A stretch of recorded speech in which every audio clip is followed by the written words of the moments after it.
पर्यावरणाची काय स्थिती आहे तुम्हाला आम्हाला माहिती आहे. पर्यावरणाचा समतोलच राहिलेला नाही, असमतोल झालेला आहे. जानेवारी फेब्रुवारीमध्ये निश्चितपणे बेमोसमी पाऊस आणि गारपीट होत असते. अशा परिस्थितीमध्ये आपल्याला छत्रपती शिवराय आठवले पाहिजे. कारण महाराजांनी 350 वर्षापूर्वी पर्यावरणाचं आज्ञापत्र लिहिलं. कधीतरी गुगलवर जा आणि महाराजांचं आज्ञापत्र, छत्रपती शिवरायांचे आज्ञापत्र, जे रामचंद्र अमात्य त्यांचे अमात्य होते त्यांनी लिहिलेलं आहे, ते तुम्ही उघडा आणि त्याच्यात पर्यावरणाचं आज्ञापत्र वाचा. का महाराजांना पर्यावरणावर, झाडांवर आणि एकूणच जैवविविधतेवर किती प्रेम होतं. महाराज सांगायचे का गड किल्ले बांधतानाची ते उदक असत तिथे गड किल्ले बांधा. उदक म्हणजे काय? पाण्याचे स्रोत.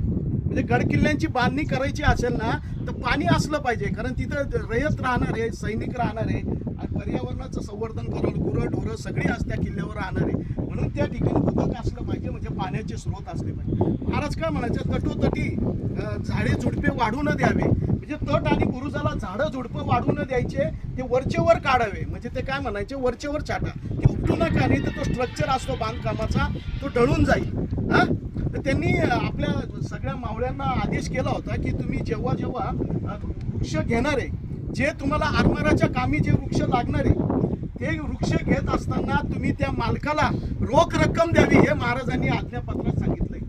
जे वृक्ष तुम्हाला आरमाराच्या कामी लागणार आहे त्या वृक्षाचे जे सागवानी लाकूड असो किंवा खैराचं लाकूड असो, जे आरमारासाठी लागणार आहे ते जर तुम्हाला घ्यायचं असेल तर त्या मालकाची परवानगी घ्या आणि त्याला योग्य रक्कम द्या, तरच ती घ्या.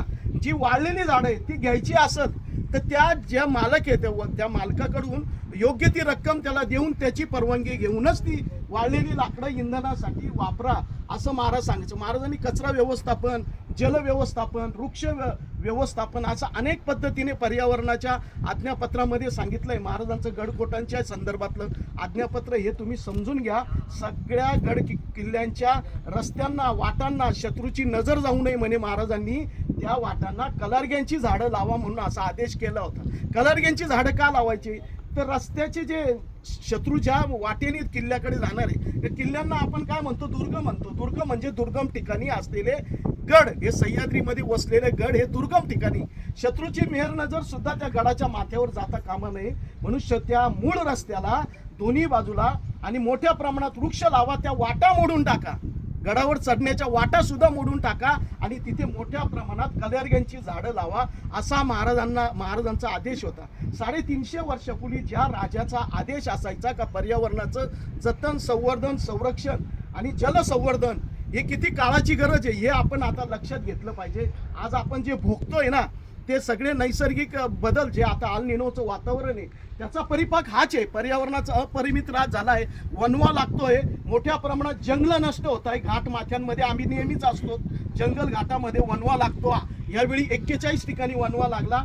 शासन प्रशासनाच्या किती नोंदी त्या वनव्याच्या आहेत आम्हाला माहीत नाही, परंतु आमच्याकडे त्या नोंदी आहेत.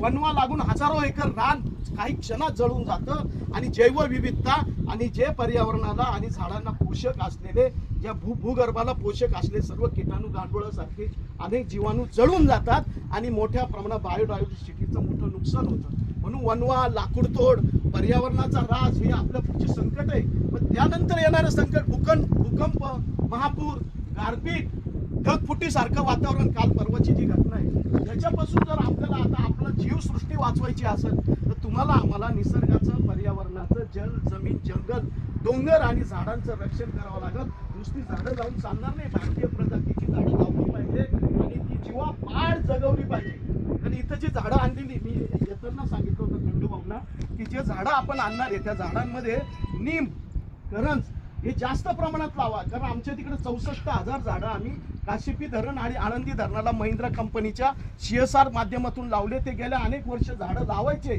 खड्डा तोच राहायचा आणि झाड बदलायचं. पण त्यामुळे आता ही करंज आणि नीम का लावायचं आहे? त्याला 3-3.5 महिने पाण्याची ओढ जरी दिली नाही तरी ते झाड जगून येतं. आणि विशेषतः ही झाडं शेळ्या खात नाही, गुरं खात नाही, का ती कडू असतात. सर्वात जास्त झाडं कोण खातं? गुरं खातात.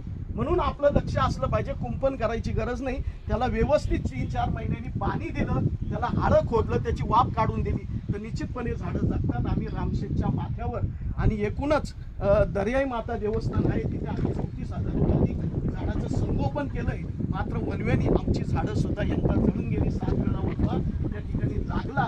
बहुतांशी झाडं आम्ही कालच बघून आलो. शिवाजी भाऊ माझ्याबरोबर आले. ते झाडांचं वन औषधीचं काय महत्व आहे त्याचा प्रचंड खोलवर अभ्यास असलेला, त्यांच्या घरामध्ये वन औषधीची परंपरा आहे, वैदूची परंपरा आहे, ते सांभाळणारे. आणि अशा वेळी आम्ही सातत्याने वृक्षाचं संगोपन आणि संवर्धन आणि त्याचं जतन आणि संरक्षण करण्याचं काम करतो. आपण सगळे मिळून ही झाडं जगूया आणि निश्चितपणे ही झाडं आम्ही लावली याचा अभिमान प्रत्येकाला असला पाहिजे. धन्यवाद. जय शिवराय.